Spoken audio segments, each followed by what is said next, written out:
Alors, pourquoi tu finis toujours vidé? Pourquoi tu es toujours fatigué, épuisé, avec une charge mentale, énorme?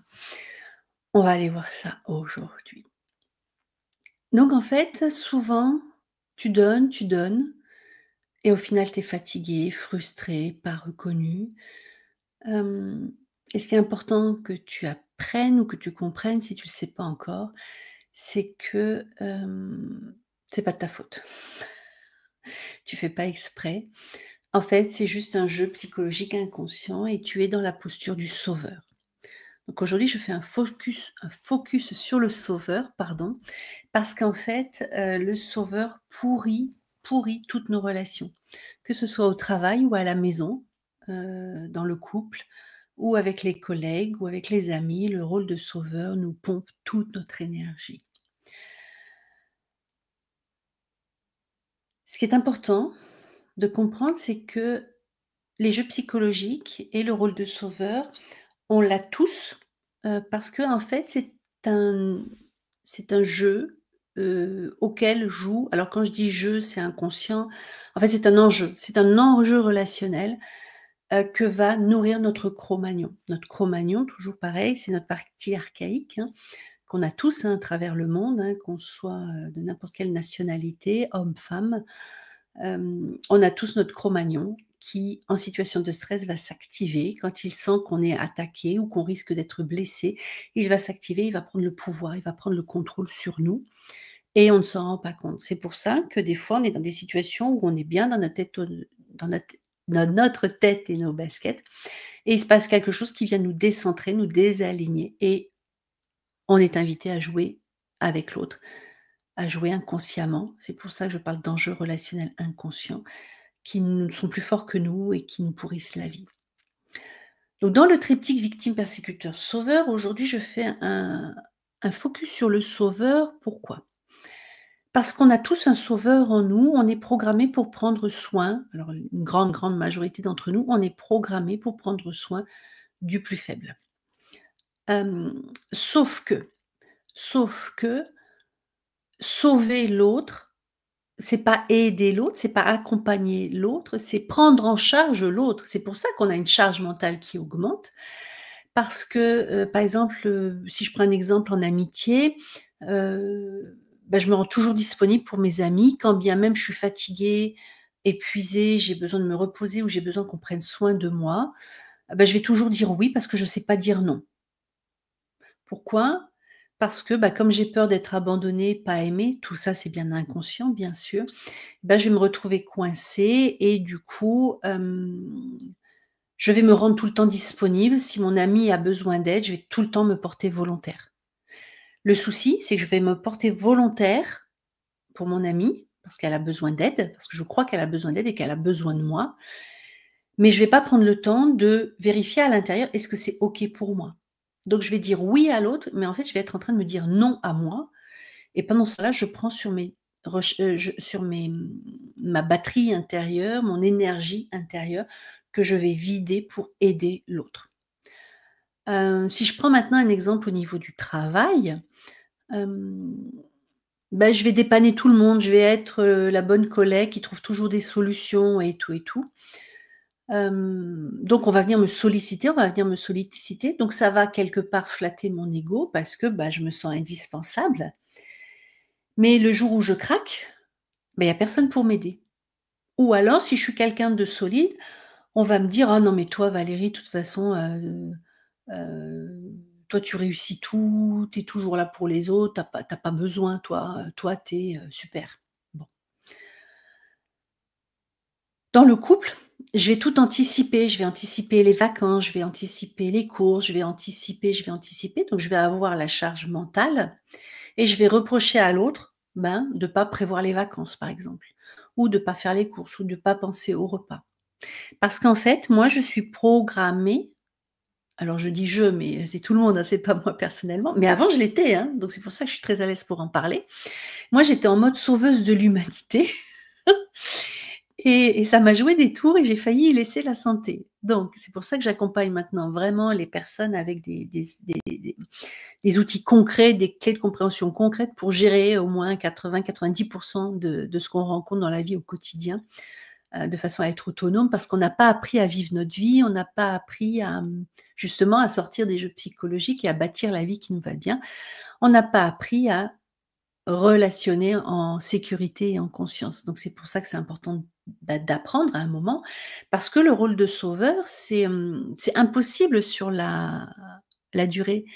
Parce qu'en fait, moi j'accompagne beaucoup de alors plus les femmes, mais il y a aussi des hommes, hein, qui en fait arrivent à 40, 50, 55, 60 et qui en fait ont voué leur vie aux autres, s'en sont pas forcément rendus compte, hein, elles le faisaient avec plaisir, mais pendant ce temps-là, elles ont vidé leur batterie parce qu'elles ont tellement donné, donné, donné et reçu si peu qu'en fait, elles n'ont pas pu se recharger et elles arrivent à un moment où j'en peux plus et je veux qu'on me laisse tranquille. Et ça, c'est douloureux intérieurement parce que quand on se rend compte qu'on a joué le rôle de sauveuse pour tout le monde depuis qu'on est petite, hein, des fois ça remonte à la naissance, bah, on a l'impression de pas avoir vécu notre vie, on a l'impression donc là, à ce moment-là, je rassure en disant: «Mais si, tu as vécu ta vie avec ce jeu-là, maintenant, c'est comment tu vas pouvoir vivre autrement ta vie, à s'occuper de toi en priorité». Parce que pour Cro-Magnon, l'autre est indispensable. Pourquoi il est indispensable? Parce que je ne peux pas survivre seule, donc j'ai besoin de l'autre. Donc en tant que sauveuse, je vais m'assurer que l'autre va bien, je vais le porter à bout de bras. Mais pendant que je fais ça, je l'empêche de grandir, je l'empêche d'aller vers plus d'autonomie, je l'empêche de trouver ses solutions par lui-même. Je ne l'accompagne pas, je le maintiens à bout de bras. Et quand je suis dans ce rôle de sauveuse, ce qui est vraiment importante, c'est de savoir que je vais nourrir par ricochet, par boomerang, je vais nourrir, ben, le rôle de victime et le rôle de bourreau.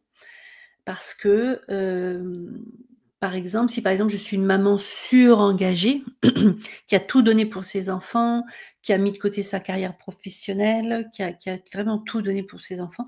Quand les enfants grandissent et quittent le nid, ce sont, des mamans qui vont vivre, une phase de dépression, hein, de dépression parce qu'en fait, elles ont été tellement sous pression dans leur rôle de sauveuse qu'elles ont porté, porté, porté et quand l'objet de leur portage quitte la maison et vit sa vie, bah, elles vivent un grand vide intérieur, alors que oui, dans la tête, elles le savent que les enfants grandissent, qu'ils doivent quitter la maison, mais intérieurement, le sauveur a plus personne à sauver. Donc là, il va rentrer en dépression, le sauveur, parce que, bah, il peut plus aider, il peut plus porter, il peut plus se vouer corps et âme aux autres. Hem, donc le sauveur, c'est important. Donc je vais vous donner la clé que je donne en formation, mais je vais la donner maintenant, puis j'irai plus loin. Il y a 4 questions à se poser. Donc la trousse du sauveur pour éviter de sauver, pour sortir du mode sauveur, instinctif, archaïque, c'est se poser 4 questions. La première question, c'est: «Est-ce que j'ai une vraie demande? Est-ce que l'autre est en train de me demander quelque chose?» La deuxième question, c'est: «Est-ce que je suis compétente? J'ai les compétences, oui ou non?» La troisième question, c'est: «Est-ce que je suis responsable? Est-ce que j'ai la responsabilité, oui ou non?» Et la dernière question, c'est: «Est-ce que c'est écologique pour moi? Est-ce que j'en ai envie?» Et là, le fait d'avoir ces 4 questions en tête, ça évite que Cro-Magnon prenne le relais automatiquement et me spoile en fait de mon leadership et agisse à ma place. Donc ça, ce sont les clés que je donne, hein, avec la méthode Evolia, c'est, quand quelque chose m'arrive, par exemple ma collègue ou mon ami, hem, qui veut se décharger sur moi de tous ces malheurs du monde, donc est-ce que c'est OK pour moi d'aller prendre un pot avec elle, sachant que je sais ce qui va se passer? Donc, est-ce que j'ai une demande? Bah, oui, elle me demande d'aller prendre un pot avec elle. OK, bon, j'y vais. Est-ce que j'ai les compétences de l'écouter? Ben, oui, mais je suis pas psy, je suis pas thérapeute, donc je peux pas l'accompagner. Bon, c'est un oui là.